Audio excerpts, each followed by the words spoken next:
last week. So we're Tea with the K's. And we are doing our holiday series. This is video two, like Christine said. And last week we talked about walking into the holidays and into at the tables with a bunch of history and understanding that our family has dynamics and everybody is allowed to show up at the table who they are. And if you don't like that, if that's something you cannot jive with because tensions are high this year, you have the opportunity to not go there and make that choice for yourself. And we also talked a little bit about what we're talking about today, which is listening beyond the noise, is what we're calling it, but really just uh, being able to stay grounded, listen to what others have to say, and not absorb it. We can observe, but not absorb. So we're going to go into that. Because that's the hard part, right? It's like Yeah. how many of us are in the habit and here's a really crucial part is our communication styles at that dinner table have been embedded in us for a really long time. So one person across the table says or does something that causes a reaction in you that is what they're used to and what you're used to. So choosing to change and shift that pattern is everything. So being conscious in your mind of like, I don't want to play this game with you. I don't want to have this reaction anymore. And us giving you the tools like breathe, feel your feet on the floor, get grounded. That's one thing because you have that conscious thought. But Kim, you just said something super important, which is don't absorb it. Mm. Uh, There's something more about that. Like if somebody yells, right? Or they have this face at you, that old, like that disapproving face that always comes, ugh, that eye roll. It touches us here, not just here. We get a reaction here in our body. Yeah. It's that piece. Yeah. It's that piece. Yeah. And so when you're feeling that, like somebody says something or does something or looks a certain way at you and you're starting to feel it here, that's when you know you are absorbing it. You're taking it on. And at that point, how do we say, no, thank you? And that's self-responsibility, right? And Right. that's the inner boundary work. Because so many of us talk about boundary work. I'm gonna put this boundary up, but nobody's allowed to talk to me like this any longer. I will not be a part of that. And before you get to those external boundaries, that internal boundary of, I don't want to feel this. What do I want to feel? I want to feel grounded. I want to feel at peace. I want to feel connected. I want to feel like I can stay. I want to feel like I don't have to take your crap on. Yeah. How do you do that? Right. Well, you first have to get clear about what that internal boundary is for you. How do you want to feel in this moment?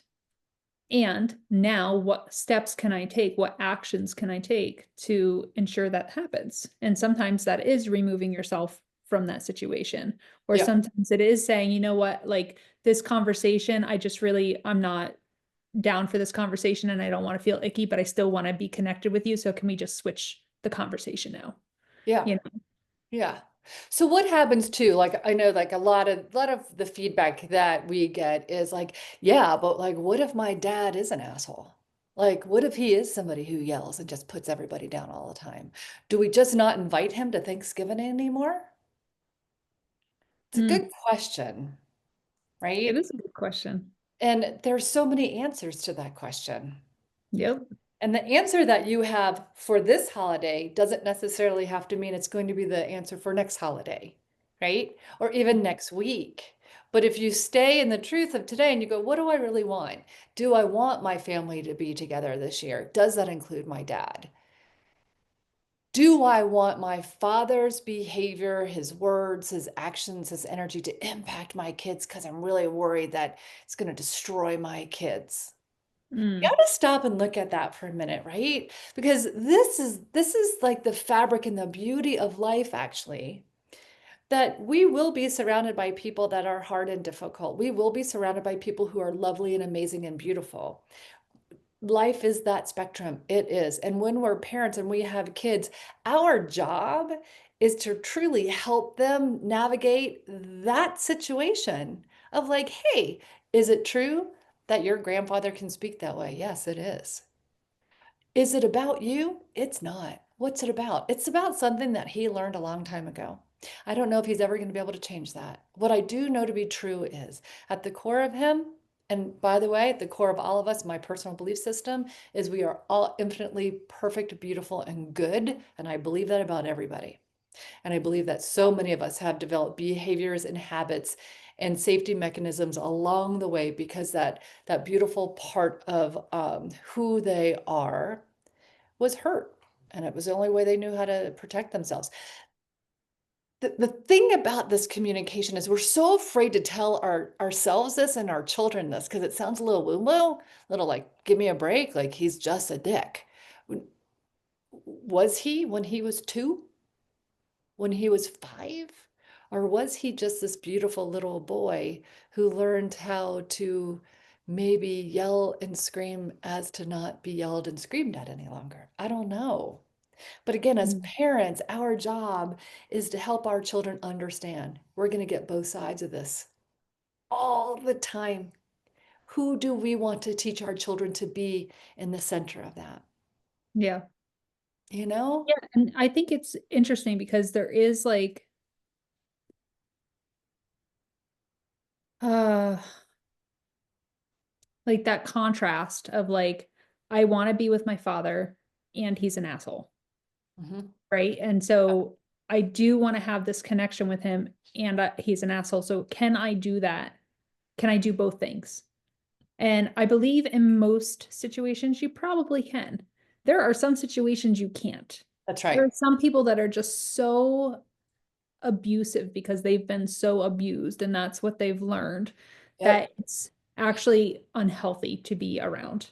And that's the 100%. discernment that you have to make for yourself. It's like, so my family is pretty dysfunctional, right? And there's a lot of like tension when we go home for the holidays. And with that said, it's not so much that I would want to remove myself from it.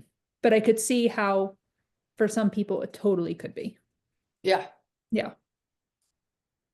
Yeah, and again, it's like the choice we make this year doesn't have to be the choice we make next year. We don't have to hold on to our decisions because time happens, life happens, we change. Hopefully, if you're here with Kim and I on this video, the I'm assuming the intention is because you want to go deeper and come to yourself a little bit more and develop a happier and healthier life. So if that's true and we're doing this work continually, guess who you're going to be next year? Not You. this person. You And at the guess who core of they're you. going to be next year too, right? Exactly. They're, Exactly. you can't hold somebody to who they were in the past. You just can't. Um, Because when you do, and that's a tool, right? That's a safety tool. When I hold you to who you were last year, I'm going to walk through that door expecting to see that, and I will find the proof that that's who you are. mm, And that keeps us in the habit and the pattern of that old style of communication that I want to get away from. So yeah. if I choose to be like, I don't want to hold her or him to that old behavior, what if I could walk through the door trusting and believing that there's really a very beautiful, soft person inside? And can I look for the proof and Mm, look for that proof within myself too? yeah. Then you start finding something different. Yeah. And that builds connection right there. It Because just does. imagine, you've walked in the door and, dad's always an asshole, and you'd have that thought in your head, dad's always an asshole, and you find it. But if you walked into the door and you said, I wonder if there's something else in there, and you start looking for it and you start asking questions and he starts answering, and then that rapport just starts building and that ebb and flow starts building, and you all of a sudden have a connected moment with your father who you didn't even think could do that. Yeah. And it's changing patterns, right? Changing patterns, changing habits, changing the automatic way that we generally respond and think and act and react. It's Mhm. that call and response. If you're so used to the same call and response with your dad as you were last year, you're going to keep going. But if your dad was like for instance, you walk in the door and your dad's like, "Oh, nice outfit, Kim. Nice outfit." And you go, instead of going, "Jesus, really?" Yeah. Instead, you go, "Thanks, Thanks. Dad. Thanks." Now, his habit is to throw that comment, to throw that sarcasm. It's a way of his communication. But you go, "I'm not going to participate in this more." Thanks, Dad. You know what he does? He has this moment of like, his response now has to change because he was Hmm. expecting you to have a reaction and you don't. Hmm. Pattern begins to change. It's really what it comes down to. And that is what we believe so strongly in is like the simple stuff. Keep it simple, sweetheart. Yeah, Right? yeah, Yeah. totally. Yeah. And it can, and again, it's the simplest of things. You can have somebody at your table, and this year politics are pretty high. And I know in my family, I have a very different political standing than most of my family, you know. And sometimes we hit on this last time, like sometimes I want to go for a fight in that because I like to defend other people. It's just sort of what I do and I'm working on it, But if somebody were to say, like, throw a comment out there that I don't like, instead of defending it or fighting it, for me to go, oh, I get that. I hear you. I hear that. What immediately happens is the pattern's broken. And the other part, you'll literally see people like, what? Wait, what did she just say? She was the one supposed to fight. Yeah, it's Yeah. actually fascinating. Yeah. So there's those little tools of, I get that. I hear that. And that one thing too that I love so much is oftentimes when we're wanting to make shifts and changes, we'll hear questions in our own minds, and other people outside of us will ask us questions too. Like we could sit there and be like, what the hell is his problem? That's the thought. Like, what the hell is his problem? Pause for a minute, answer the question. What's his problem? Oh, you know what? My dad is really defensive and he grew up in a pretty rough place. And his problem is, I think my dad's pretty scared. Okay, answer Hmm. the questions. And he Hmm. can sit there and be like, what's your problem? You go, here's another wonderful tool. You know what? It's a good question. Thank you. It's actually a really good question. Give me a minute. Think about the impact at the Thanksgiving table if that conversation shifted that way. What could be possible? Yeah. You're going from judgment to curiosity. Yeah.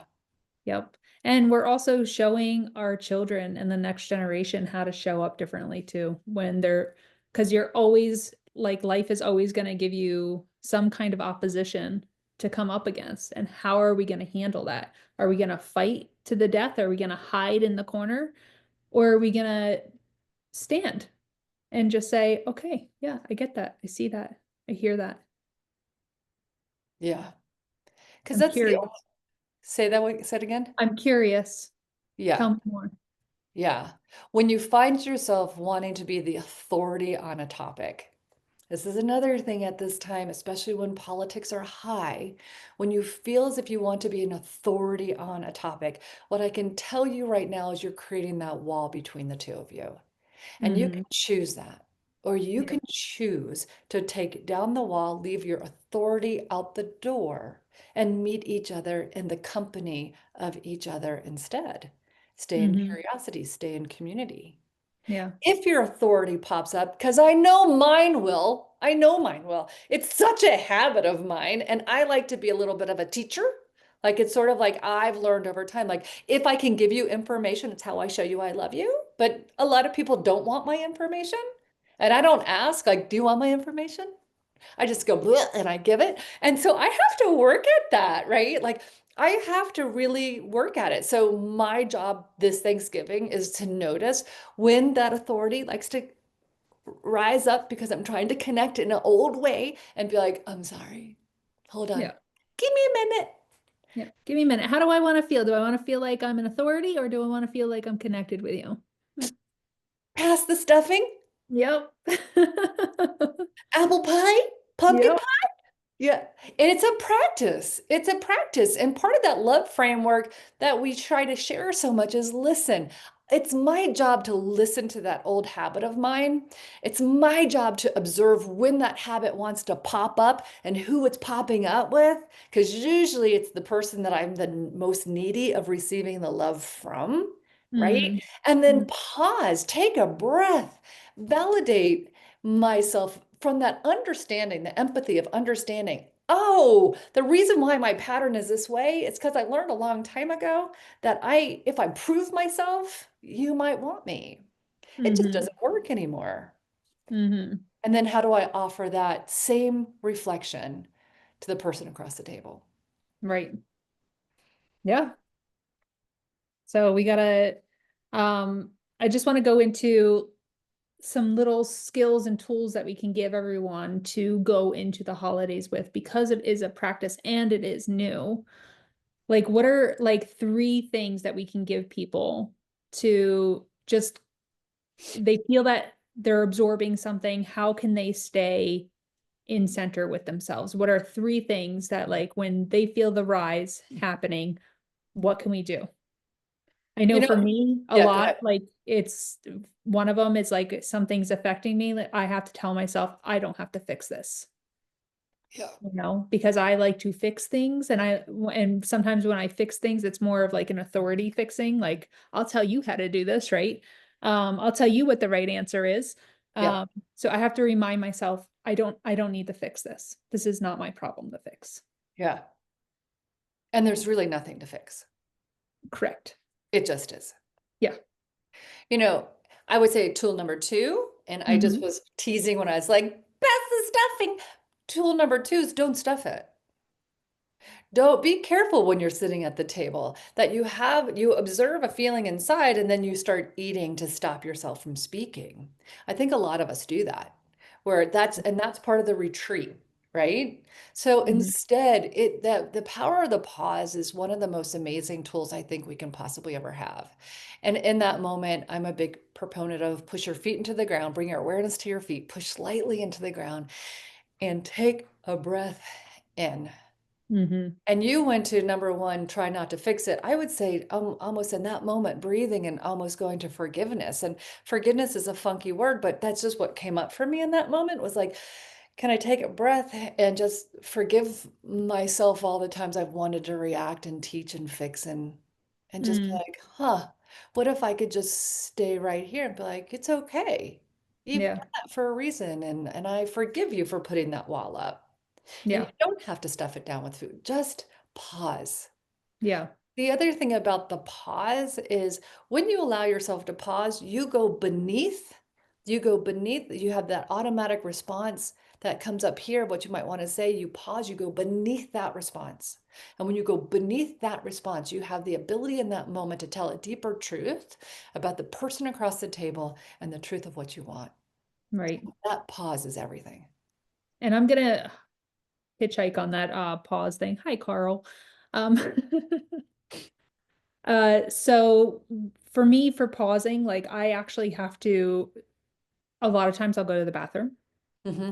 I'll just excuse myself to the bathroom just so I can have a moment to myself to actually like put my feet into the ground. And I actually just like wiggle my toes, make sure I can feel my toes, take those deep breaths. And that is a really good time, especially if you have a moment in the bathroom where you're alone, where you can start going through the love acronym.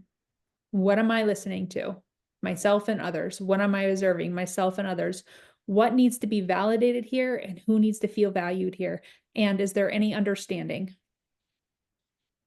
Oh, I just got goosebumps when you said that. Hold on a second.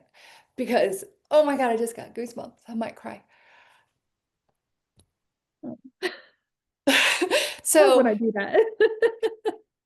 so are you also saying that in that moment, you could also step out and give that person the value that they're seeking too in some way? Yeah, because a lot of this, um, like authority and trying to bring others down with you, people that are being mean, they're only doing that because they have never been valued in their life. Yeah. Know? And maybe they have, but they haven't been able to accept it because that was just not something that was ever given as a child. Yeah. When we give them the value they deserve.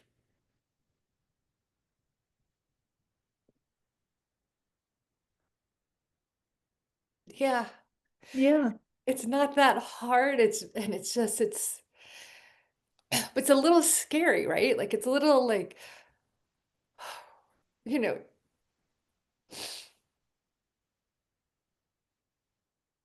it's it's just, it's what we all want. It just meets that Yes. need, that void that's been there for so long. Hmm. Like stopping the fight Yeah. and filling up your own void and noticing it in somebody else and choosing to stop the fight. Yeah. Yep. Fuck. Sorry. No, that's good. It's great. And I mean, it's a moving thing when you can think about giving somebody something they have been searching for their whole lives. Like, Mm. that's a gift. That's the gift you can give this holiday Yeah.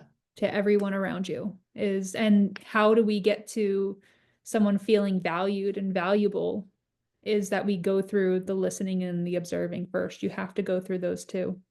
You have to get to the value. Yeah. And you and I were talking about this yesterday. It sounds so simple that a lot of times people are like, duh. Yeah. Like, "Yeah, I know I need to listen and observe." And the question is I get that. That duh response is a response that a lot of people say to a lot of things. It's an autoresponder that does not allow you to go deeper into the practice of what we're talking about. And the question is, can you listen more and observe more? What Yeah. if listening more, listening differently, Hmm. observing more, observing differently without judgment, without Hmm. assumptions, listening not for when you could figure out when to throw something in there, but truly listening Yeah. and asking that person, like, is that what you meant to say? And again, the tool of I get that, I hear that. It might not be what I believe, but I hear you. Hmm. It is a practice of It is. simplicity. Well, it's you, like everyone is, like you said, they're going, duh, of course you, like that's how people feel loved is if you listen to them and see them. And but are you practicing it? That's what we always say. Yes, it is duh, because we all know this.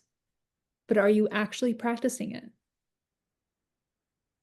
A whole new world, A a whole whole new dinner lovely table. new dinner table. Yeah, Yep. right? Yep. So I guess Damn, this stuff works, girl. it sure does. And we're gonna leave it there. Yeah. But again, I just want to go back to ask yourself, how do you want to feel this holiday season? You know, create that internal boundary. How do I want to feel? And that's going to guide everything that you do. So really get clear with that. Next One time we're other going to be thing talking. too, Kim, like what new tradition do you want to start this year? What new tradition do you want to Mm, start of remembrance with self, a new tradition of being with mm, yourself and your family that you can start passing on? yeah, Mhm. yeah, So absolutely. sorry. No, that's okay. Please. We had to put that in there. So next time we're going to be talking about seeing each other through the fear. So we'll get into that nice juicy bit next time, next week. And we want to announce that we have a new ebook up on our website, www.shiftwithlove.com. It is a holiday coming, what is it called? Coming home for the holidays, meeting ourselves and others with love, and it dives into all of this, and there's like nice little stories in there. It's a nice easy read. It's $9.99. It's awesome. Go check it out. Also like and subscribe and share with anyone that you may feel will benefit from this. Thanks so much for your time. Keep coming back because it's in community that we really can have a deeper chance and ability to change because we need that mirror reflection and we need the reminders and we all need to learn along the way. I learn so much from Kim and my clients and my kids all the time. Yeah, And they say that life is all about learning till the day you die, but it's not always what you learn in a book. It's oftentimes what you learn from what you feel and absorb again from the people that you surround yourself with. absolutely. All And we righty. want everyone to join us with this because it is good stuff. It is good stuff. Yeah. I like that. Keep it simple, sweetheart. Is that what you said? Yeah. I didn't like sister because it's not just girls, you know? It's true. We don't like stupid either, but No, it well, I is mean, the kind of truth. do like stupid, to be I know. honest. Shh, shh, shh. Okay. We'll All keep right. it between me and you. Okay. Okay. Nobody heard that. Nobody heard that. All right. Bye. All right. Bye-bye.